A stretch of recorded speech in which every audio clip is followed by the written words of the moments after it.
we've got sponsors, and we're excited to have them and happy that they do what they do each and every week. And we like to let you know who they are. Happy that they do what they do. Hey, it's not easy being me. I have to come up with a new way of pushing this every single week. I mean, I guess that's true. That is true. So, let's all feel bad for Kerry Murphy, who has to put in work on a weekly basis. Well, I don't know about work. It just comes off the top of my head.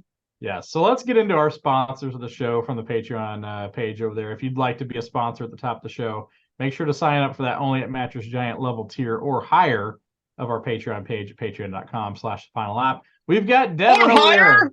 That's right, Devin over there at the only at Mattress Giant level tier. Thank you, Devin. We've got Louisville Max, a long-time player of our fantasy racing game. Met up with him over at Indianapolis. Super awesome dude. He is in the ultimate final lappers tier, in a tier by himself. So thank you for that, Louisville Max. We've also got Wow. David Letchworth, longtime listener of the show, previous Patreon sponsor, back to being a sponsor again. Thank you, David. And of course, we've got the man, the myth, the legend, the longest tenured sponsor of the show, Mr. Joe Bike, the man, the myth, the legend, like I said. So very, very cool. Those are our sponsors. And back to you, Kerry. Let's get into this show that they call the Final Lap Weekly. Patreon.com/the final lap. This is the Final Lap Weekly, a show where a couple of guys talk all things NASCAR. My name is Kerry Murphy. I am a longtime host of all things The Final Lap, and our co-host is the founder and editor-in-chief of TobyChristieCom and Racing America. His name, Toby Christie. It's me. Hey. That is you. Yes. And you're just back from some breaking news, which we'll get into later on in the program, but that's got to be exciting. You got to feel all refreshed with fresh news. Yes. It's always good to have fresh news in this sport. And it seems like we have a lot of it. When you seem like things are starting to get a little dull, things spark back up around here in the NASCAR world. Absolutely. Let's talk Texas Motor Speedway. Does that sound like a plan? Usually no, but today Oh, it was actually pretty decent. So let's talk about it. all right. There you go. That's where the last race was. And let's run things down 10-1 like we always do. And we begin with Chase Briscoe. Chase Briscoe, a solid finish, goes into Talladega this week with a Ricky Bobby themed cars there. The Talladega Nights schemes with him and Ryan Preece. I think he's Cal Naughton Jr. in the group there. So, but no, Okay. solid top 10 finish here at Texas. I think that's what that team really needs. They need to start putting some of these runs together as they build momentum for next year, because this year has been a wash for this team. But if they can get things kind of rolling in the right direction for next year, who knows? The sky's the limit for these guys. We should mention this is the round of 12, and this was race number 1, and Ricky Stenhouse Jr. finished 9th. Yeah, he didn't make it to the round of 12. He was in the round of 16, although he did Nope. have great finishes pretty much every time in the round of 12 and the round of 16. So I felt bad for him, but keeps going with the positive momentum with a ninth place finish here at Texas. And that's a team that I feel like is sneaky good. And I feel like next year they could take that next step forward. You know what I mean? Like between them and How Michael many next McDowell's years team. is he going to have, though? It seems like every year we're like, oh, next year is going to be the year. Well, I mean, this year was pretty good though. One Daytona 500, obviously, but I mean, when you look Yeah. at the top tens he's had, he's tied his career high in a Okay. car that I don't think a lot of people would have expected him to be able to do that in. So I feel like he's got a few races left to, actually break that career high in top tens. He has 9 currently on the year. He's had an average finish of 16.4, which would be his career best. I really feel like this has been a pretty good year for Ricky Stenhouse Jr. All right. Daniel Suarez at number 8. Not sure how after spinning to the entrance of pit road there at one point. Yeah, when I saw that happen, I was like, well, there goes another good run for Daniel Suarez dashed, and it's Yeah. it's over. Well, somehow, like you said, he got back on it. He was driving that tractor paint scheme, so maybe that's why he was going through the grass. I don't know. Yeah. I wanted to test out the The Kubota. Exactly. capabilities. Yeah. Yeah. Brad Keselowski, yet another top 10. When is the guy going to win? It's a great question. Daniel Suarez had the tractor paint scheme, went through the grass. Brad Keselowski with the build submarines paint scheme, but he didn't do any submarine activity, and I think that's a good thing for him. Yeah, that means there'll be a lot of rain. So Yeah, a lot of rain Kevin or Harvick like an at number implosion of some 6. kind. Yeah. Kevin Harvick at number 6. Yeah, and a good solid run for Kevin Harvick. Last run ever at Texas Motor Speedway, a track where he's had a lot of success over the years. As we kind of close in on things, it's weird to not have him in the playoffs after the round of 16. Usually, Kevin Yeah. Harvick's in the mix, battling for championships each and every year. But he's going to keep going down fighting, man. This is going to be a good way to close out things for him. I feel like they're possibly going to get a win. He's been trending towards, he's been getting closer. He's had a few runs where they've been out to lunch, but I feel like they've got a few good tracks here in the end. Denny Hamlin, the new bad boy of NASCAR, and Kyle Busch pretty happy about that. There's a new villain. I mean, I think it would be hard, right, to carry the villain tag for so long because, nobody wants to get booed. Like, as much as these guys try to act like they thrive in that situation, you don't want to get booed. Everybody, your dream is always to have the adulation of all the fans, have people cheering for you, have people rooting for you, and to have that behind you has got to be rough. But I'm sure, Kyle Busch is very happy to have shed that tag as the guy that everybody hates the most, and now it's on to Denny Hamlin, his former teammate. And Denny Hamlin, I have to say, is wearing it probably better than I think Kyle Busch ever did. I really feel like Hamlin's better at sparring with the fans than Kyle Busch was. I know Kyle Busch used to do the whole, crying thing and the bow and all that stuff, but Hamlin's really been throwing some words at these fans, and it's fun to see it kind of go back and forth. Word throwing, I love it. He throws words, they throw fingers, and it's fun. Christopher Bell didn't get a pole, but he finished fourth at least. It was so weird not seeing him on a pole. I swear it was the strangest thing because we've become so programmed to it. It felt like, we were never going to not see him on a pole ever again. He was the new Rocket Man, it felt like. Starts ninth, but didn't have the pole like you said, but did get the good finish, which I think he will take in exchange for the pole. I think all day long, yeah. Bubba Wallace at number 3, he was the pole. He was on the pole. He led 111 laps, most laps led on the day. Looked like he had the win in hand. After it looked like somebody else, Kyle Larson, had the win in hand. They had a weird mix-up there on that final, next to last restart, it turned out to be. And, it's one of those things where a lot of people weren't expecting Bubba Wallace to make it out of the round of 16. He makes it to the round of 12. And the more you start seeing from this team, the more you start wondering, how far can they go? They haven't won a race yet. They haven't won many stages to my knowledge, right? I don't think they didn't win this, and I don't think they've won a stage all year, right? I mean, if they have, it's maybe one. I don't keep track of that. But they're collecting stage points, they're collecting finishes, and as long as you keep doing that, you can go pretty far in the playoffs. They will eventually have to win, I think, to make it to the championship 4 if they want to do that. But Bubba Wallace, I think, could work his way to the round of 8 the way he's running. Yeah, but there's a caveat. I mean, despite leading 111 laps, despite finishing third, he's still in the bottom 4.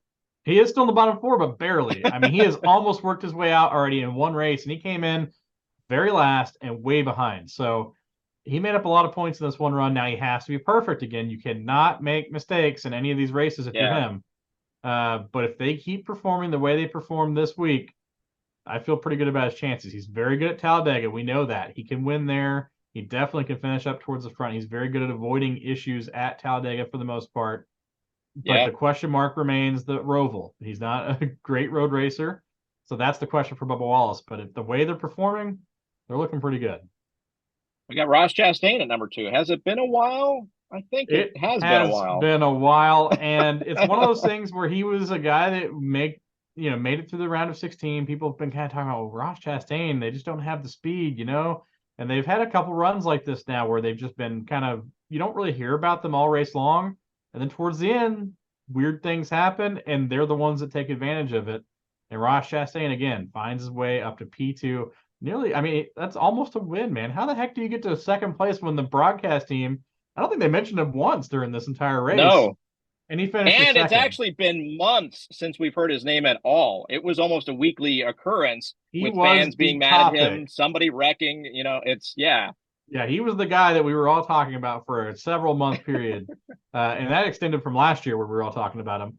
And then, like you said, it's been just radio silence. We haven't heard much about or from him. And now all of a sudden here he is just eking out these decent finishes on days where it didn't look like he was probably going to have a decent finish. And the more you keep doing that, the more I'm a believer of it too. So, we'll see how he does this week. This is a racetrack where he's won at before, so we'll see. Yeah, let's head to victory lane now for the 6th time this season. William Byron decides to visit there with his race car of the number 24 on the side. 10th career win, so keep that in mind. 6th of the season, 10th of his career. So, I mean, this is a career year for him. He only led the final 6 laps of the race. He moves on to the round of 8 automatically. He, positions his butt securely into the catapult, and then, ah! And he's in the next round. Yes. He catapults his way. And Kerry, you talked about it being a 10th win of his career at 25 years, 9 months, and 26 days old, according to Joseph Shrigley at TobyChristieCom. This is the 6th youngest a driver has been at the 10 race win mark in the Cup Series in history. So, okay, good to know. Yeah, the and youngest he gets ever. To put a feather in his cap.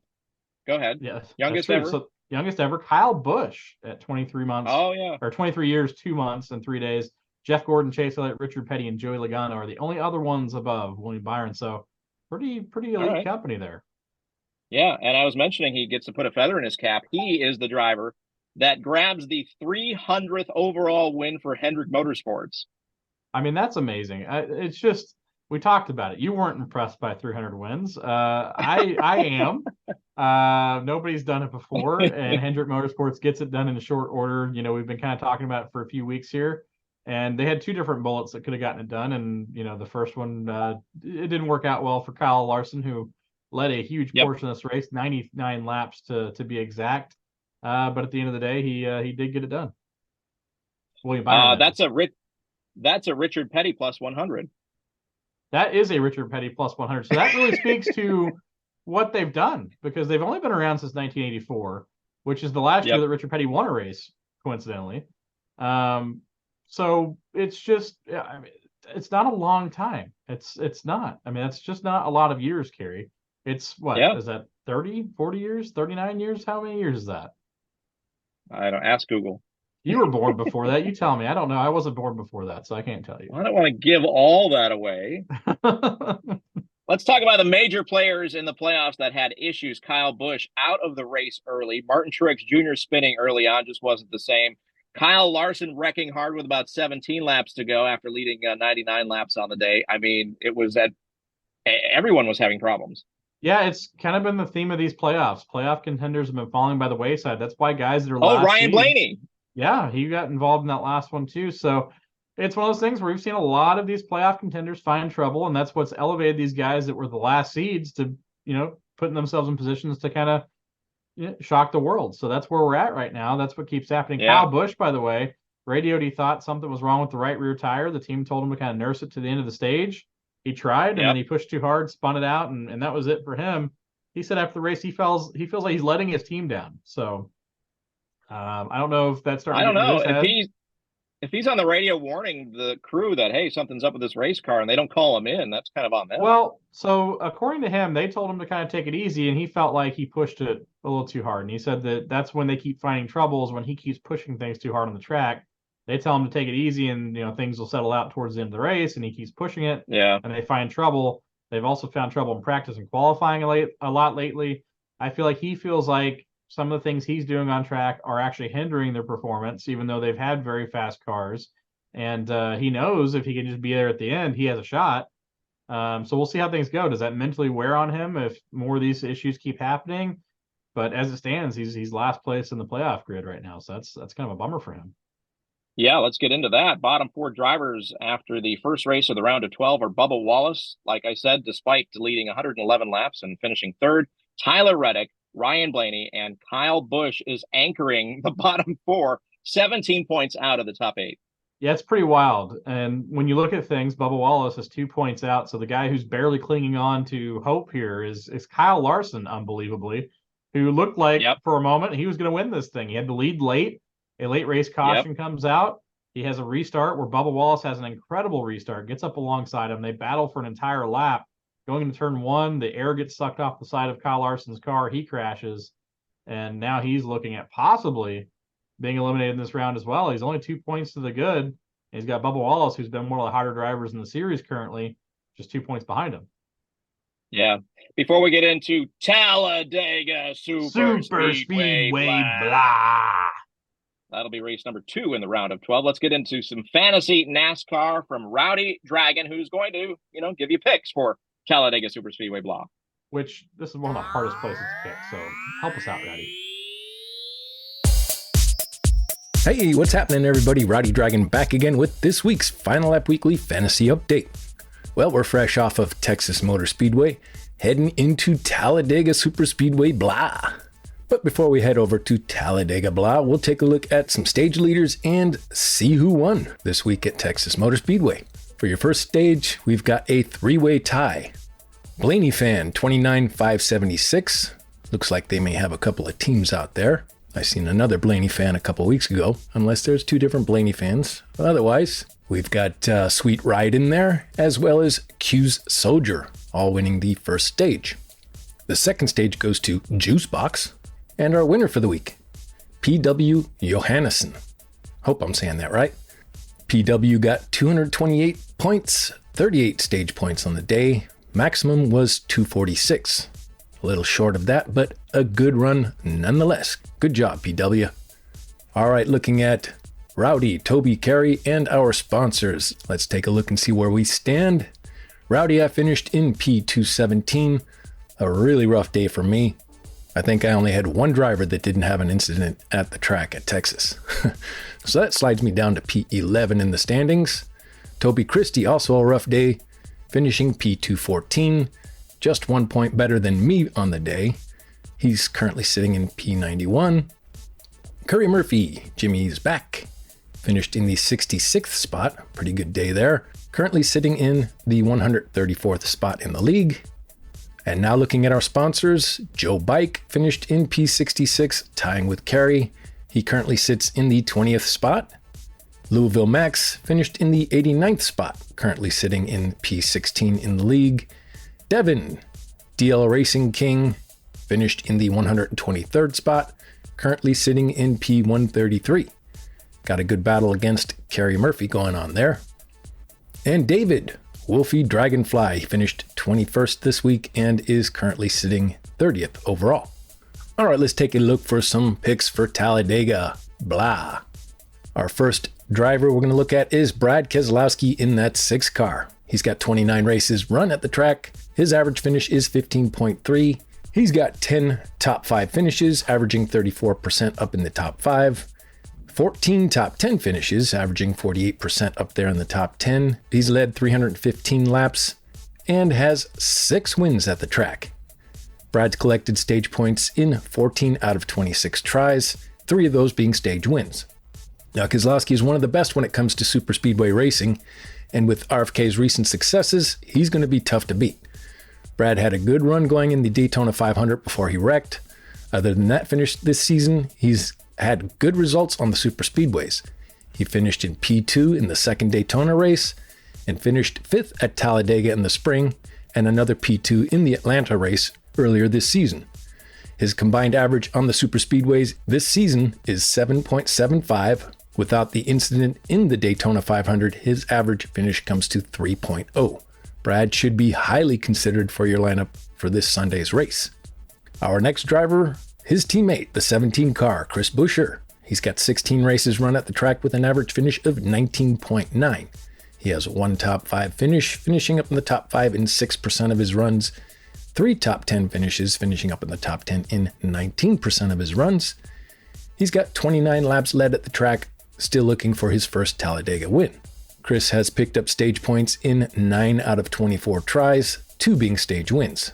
Buescher has been an elite performer on the superspeedway tracks this season. He came home with a trophy in the last Daytona run. He had a wreck at Atlanta, coming home in the 35th place. But on the true superspeedways minus Atlanta this year, his average finish comes to 2.67. Many fantasy players will be on both teams this Sunday. Depending on where you are in points, this could open an opportunity up for a contrarian play by not rostering one or both of the RFK guys. Who you roster in their stead, I'll leave that up to you. All right, one more driver to look at. We've got the 9 car of Chase Elliott. He's got 15 races run at the track with an average finish of 14.1. He's got 5 top 5 finishes, averaging 33% up there in the top 5. 7 top 10 finishes for him puts him up in the top 10 in 47% of his runs. Chase has 201 laps led and 2 wins at the track. Looking at his stage point picture has him collecting stage points in 15 out of 24 tries, 3 of those being stage wins. Looking back 9 races at Talladega, Elliott has 3 top 5 finishes, 5 top 10 finishes, and 2 wins. One of those wins coming just last year in this race. Chase struggled in the Daytona 500 to open this season. He missed Atlanta due to the injury, but he showed good speed in the Daytona cutoff race, finishing P4, and his last run at Talladega, blah, he came home in 12th, averaging a P8 finish on the super speedways this season. Chase is still in the hunt for that owner's championship, so don't count that 9 car out here. He can get the job done. All right, looking at our current points leader, Larson 2023 still there. Had him a bad week this week. Troy Clark is hot on his heels. And our current playoffs points leader has changed hands. Currently, Edith Babe is now our playoffs point leader. All right, that just about does it here for me. But before I go, I just want to invite you out. Come on over and listen to Rowdy Dragon's NASCAR Fantasy Sportsbook, breaking down these head-to-head matches, trying to make it easier for you to figure out who you're going with for this weekend's race. Come on over to TobyChristieCom and check it out. All right, guys, that is it for me here today. As usual, I want to thank you all for hanging out and listening to the Final Lap Weekly Fantasy segment of the show. I am Rowdy Dragon. We'll talk to you again next week. There you go. Rowdy Dragon's thoughts on Talladega Superspeedway race number 2 in the round of 12. Thank you, Rowdy. It doesn't get any better than some Rowdy Dragon advice for fantasy for sure. I know some of us had rough weeks. I think I had a rough week in Texas, and I'll be leaning heavily on the Rowdy Dragon advice to pull me out of this hole I've been putting myself in. Yeah, for sure. Now you are fresh off. We're going to get into some breaking news here from TobyChristie.com, and the actual Toby Christie showed up and talked or took in the breaking news at Kyle Busch Motorsports. What's going on there? Yeah, Spire Motorsports has acquired Kyle Busch Motorsports, the Truck Series team, and Rowdy Manufacturing, the manufacturing company that Kyle Busch owns as well. So Kyle Busch, wow, selling it all. He's sold the shop as well. So the Spire Motorsports team will continue to expand going forward. They just bought a charter recently in the Cup Series. They've been running some part-time Xfinity part-time truck, and now they acquire the most successful Truck Series team of all time. An organization that has 7 owners championships and 100 race wins is now a Spire Motorsports entity. So that's incredible. I mean, this is different. This is a team, Spire Motorsports, that people talked about a few years ago as a money grab. It's only going to be here for a couple of years. They're just here to kind of swoop in, use this charter system to get in, get out, and collect some money. Well, now this is a team that keeps expanding. They've got extra charters now. They're bringing Zane Smith into the fold. There's rumors that Carson Hocevar is going to be driving Cup Series for him next year. This is a team on the rise, and it's a team that started to rise really quickly before all of our eyes because Corey LaJoie's run a lot better this year in Cup. Their Xfinity and Truck Series teams have been running really good when they run. So this is, I mean, the way this is trending just continues to go upward. And to have Spire Motorsports by Kyle Busch Motorsports, this is a team that will now be a formidable contender in the Truck Series for years to come. I mean, this is a huge purchase.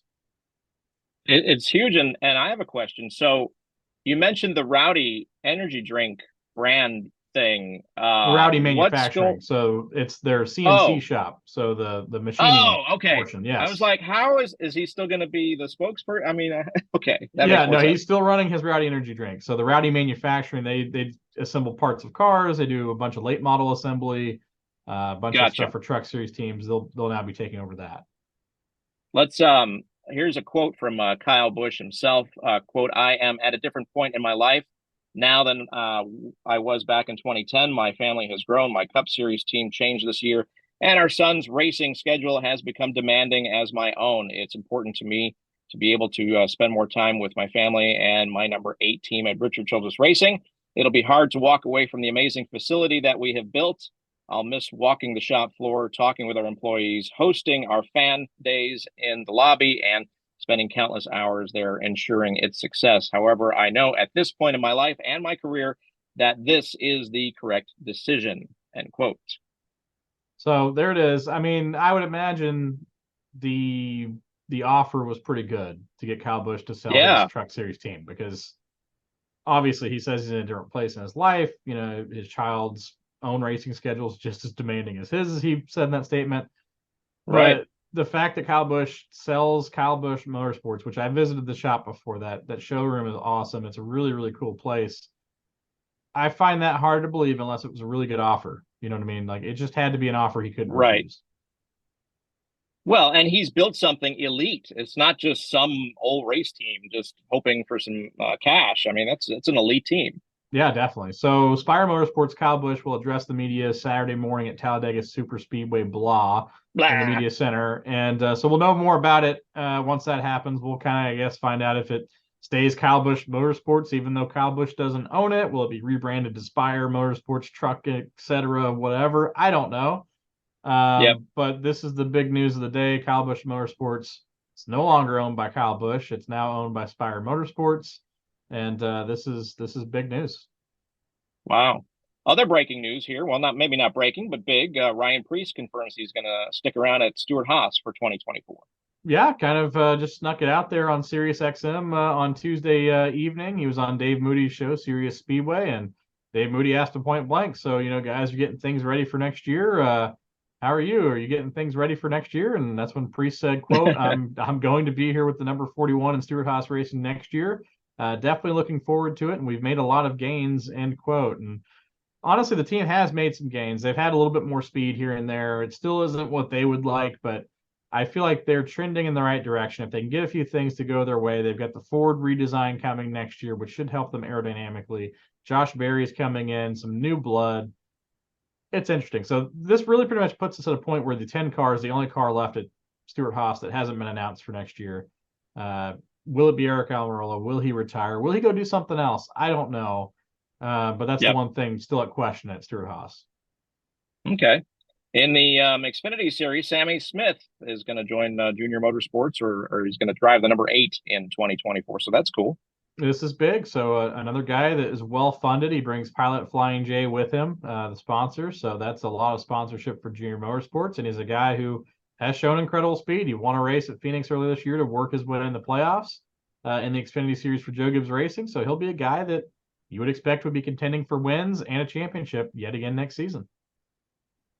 Wow, he's 19. That's crazy. It is. Like, some of these guys, and they're so well spoken. I mean, it's just crazy. At 19, there's no way I'd be putting the interviews together these guys do, and just the professionalism. I mean, it's just so weird. You expect these guys to be like 25, 30 with the way they're talking and handling themselves. It's really incredible.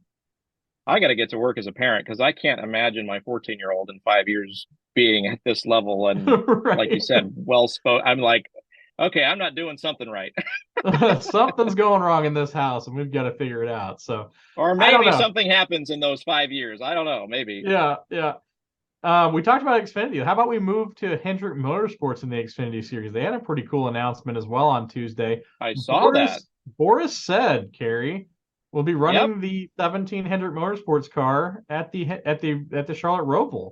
So really cool to see. And then Raja Karuth, who's been running full-time in the Truck Series, part-time Xfinity, he'll be running the 17 at Phoenix at the end of the season. So really cool to see. Awesome opportunities for both those guys. When was the last time we saw Boris Said? It's been a couple years. I know he was running some stuff with MBM, trying to make fields. I think he missed the show for one of them. I think he did make it for the other, and maybe the Hesburgh team. Yeah, 2022. So last year he ran a cup race with MBM. So he finished 26th at COTA. But before that, I mean, it was probably like 4 or 5 years before that since we'd seen him. So it'll be cool to see him back. And I think, I mean, you look at the equipment he's been in his entire career. He has an Xfinity Series win and a Truck Series win, but this will by far be the greatest equipment he's ever been in. So even if he doesn't win, even if he doesn't get a good finish, he'll be able to say, I ran a Hendrick Motorsports car in the NASCAR National Series. And that's really cool for a guy like Boris had to say. There you go. And he's going to be 60. And for those that are saying, oh my God, that's really old. Yeah, Tom Cruise is flying off cliffs on motorcycles and he's 60. So, well, road racing is a totally different beast too. If you're good at road racing, you can last well into your 60s and 70s and still be very, very serviceable at these tracks because it's an acquired thing. I mean, really, truly, because it's an acquired thing. You learn things along the way. You never stop learning on road courses. You always pick up something new. And so the wealth of knowledge that Boris Said has should play dividends for Hendrick Motorsports. Let's get into Talladega Super Speedway. Blah. Race number 2 in the round of 12. Race number 31 of 36 on the season. Up for grabs, $8.8 million. And that coveted seat on the catapult into the next round of the playoffs. Oh! Banking, huge, massive, Mondo. Is that a word? I don't know. 33 degrees is what we're talking about. Front stretch is 4,300 feet, back stretch 4,000 feet. This place is massive. 2.66 miles in length. Cup race, 188 laps or 500.08 miles. I don't remember that decimal before. Did they change the track? No, I don't know. that has always been the case. So it's weird because the Aaron's 499, when they had it was always like, oh, so it's 499 point something miles. No, it's always been 500.08. So Okay. I never understood why it was 499 when it was the Aaron's race. So obviously their packages, you can buy things for $99. Yeah. But it Right. just seems weird to be naming the race when it's not 499 miles. Stages weigh in at 60, 60, and 68. And it's going to be just edge of your seat, nail biting, whatever plate track racing you call this now. Yeah, definitely. So I'm excited, by the way. I'm going to be there. And oh, cool. This track's one of my favorites to go to. The crowd's always electric. It is just a fun place, a fun experience. The campers in the infield are wild. The parties at night are crazy. And I'm excited to get out there. It's going to be a fun time. And we're going to see. Are you driving or flying? I am driving to Atlanta on Friday afternoon to stay with the sister-in-law and all them. They've got the new baby over there, so get to check out the new nephew, and then we'll be heading. I'll be heading out to Talladega in the morning after. Gotcha. All right, you're just a beast on the East Coast there now. Hey man, I'm the beast of the Southeast. So let's see here. Who won this race last year? Chase Elliott won last year. Well, wouldn't that be a big thing? Because he's still in the championship hunt for the owner's title. So if we could get the 9 car in victory lane, that really spices that up. That would move them to the round of 8. So that I'm sure they're licking their chops. And Christopher Bell was the pole sitter. Imagine that. What a surprise! Oh my gosh. So maybe he can start a new streak or something. Yeah, another 4-race streak of winning poles. I mean, it's just crazy. Like, I don't know where this qualifying gene came from for him, because obviously he had 4 poles last year, right? Which was pretty good. I don't think he had a pole before that, right? No, his 2 seasons before that, no poles. So I don't know where it came from. Right. And now all of a sudden it's wild. So yeah, if you're picking pole winners in Vegas, I would go Christopher Bell each week at this point. Why not? We've got this is one of those races where anybody could win. Literally any car could win as long as they stay in the hunt. They don't get caught up in the big one or 2 big ones or whatever it may be. So you look at the list of drivers and their wins at this track, and it's minimal, Yeah. It's kind of, it's one of those things where wins are minimal and average finishes are much higher than you expect, because most tracks you go to places and there's a guy with like, a 5.2 average finish and a 7.9, and then there's like a guy with like 8 and then a 10. Here, like if you're at an average finish of like 16th, you're like godly at Talladega. Like, it's crazy because you get swept up in so much stuff over the years, and just getting 2 back-to-back good runs is almost impossible to do, which is another reason Kyle Busch is very bummed going in this race. He won the spring race at Talladega, and he knows the odds of him winning 2 in a row at Talladega are very slim. And then just getting out of Talladega both times in a row without a crash is very hard to do too. So he's hoping he didn't use up his luck early in the year, and that was part of the reason he was so bummed after his Texas crash as well. But we'll see how things go. It's one of those things where you never know what you're going to see at Daytona or Talladega until you get to those closing laps.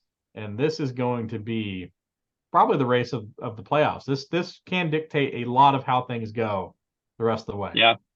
I can't wait to see some Atlanta style racing. It's it's so weird to think of, right? Because Atlanta was that place that we never thought of like this. It was that place that ate the tires up, and it was just a mile and a half, and now it's this. That's what it is. It's a small version of this, and it's very weird to say that we have 6 of these things on the schedule now, but that's where we are. And man, it's gonna be fun. I'm very excited about this weekend. I don't know if I've said it yet. I think I have. I've said it like 7 times probably, but I'm very excited about this weekend. It's gonna be a fun race. Yeah, and fans should know, new fans especially should know that, yes, it's similar to Daytona, but it is bigger, not only in length, but it's also wider. So there's a lot of room to race and make mistakes, but you can't go below the yellow line. And I'm sure Rick Allen will say it I'm sure Rick Allen will say it 75 times during the broadcast, but that start-finish line's not right in the center of the front stretch either. It's further down there. So you just never know. You come off that tri-oval, and there's a chance you get a slingshot right off that thing and pull off a last-second win.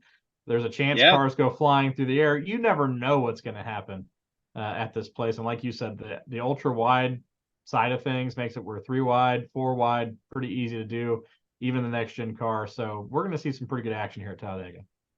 Can't wait to check it out. But for now, checkered flag is flying on this show. This has been the Final Lap Weekly. Catch us next week right here. We will be recapping the racing at Talladega Super Speedway. Blah. New fans to the show are like, what is that about? And preview some road course racing at the Charlotte Roval and all the stories in between. Toby, you and I will chat next week. We sure will, Kerry. We've got some people that we'd like to thank. Our Patreon paying people, patreon.com/thefinallap. As I always like to say, join in on the giving fun. And join the revolution. We've got tons of people on this list. We talked about them at the top of the show, the sponsors of the show. Let's start this list with those folks as well. We've got Devin at the Only at Mattress Giant level tier. Thank you, Devin. Louisville Max, our ultimate final lapper. We also have David Letchworth and Joe Bike, the 4 legends of the show that kind of bring this thing to you each and every week. But we have tons of other people that help contribute to this show as well, and we appreciate them. Let's go through that list now as well. We've got Lalo sitting there at the Cue the Music level. Thank you, Lalo. We've got Robert Keene, Mr. Jimmy B, Jimmy James, 1983. Thank you, Jimmy. We've got Quentin Whitaker, my buddy that I meet up from Daytona. He's an awesome dude, super cool family, awesome, awesome guy. We've got Simon Green from across the pond, Troy Clark from down under, Peter Johansson, David Reed, James Maples II. We've got Evan Taylor, Mike Hamilton, Nick Reed, Scott Clark, Justin Kapasenskis, not a fan of air this week, for sure. He is not a fan of air, because that's what did in his guy, Kyle Larson, at Texas this past week. But hey, he was right there. He had a chance. So we'll see how things go. I know everybody was ready to blame Bubba Wallace, but you look at that replay and there was no contact. Sorry. So there's no contact. You can take it back to the 90s where if somebody took the air off somebody's side of their car, that was a not favorable thing. It kind of looked like Larson did it to himself, though. Yeah, so when you look at it, Bubba actually did enter a little higher and gave him a little bit of room, and Larson just lost it, went up and nearly into him, and then that's when the car went around. But yeah, either way, those are always tight situations. They suck, but Justin, maybe Kyle Larson can shake off that weird super speedway funk and have a good run at Talladega this weekend. And of course, the longest tenured listener of this show, we can't say this list without mentioning him. Charles K. Miller, thank you so much, and thank you everybody on this list. Back to you, Kerry. Let's wrap this thing up. Yeah, for sure. Patreon.com/thefinallap. Join in on the giving fun, and Toby, you have fun this weekend. I will. It's going to be a great time. If you're going to be at Talladega, let me know. Tweet me, DM me, whatever. We'll figure it out. We'll meet up, but it's going to be a good time.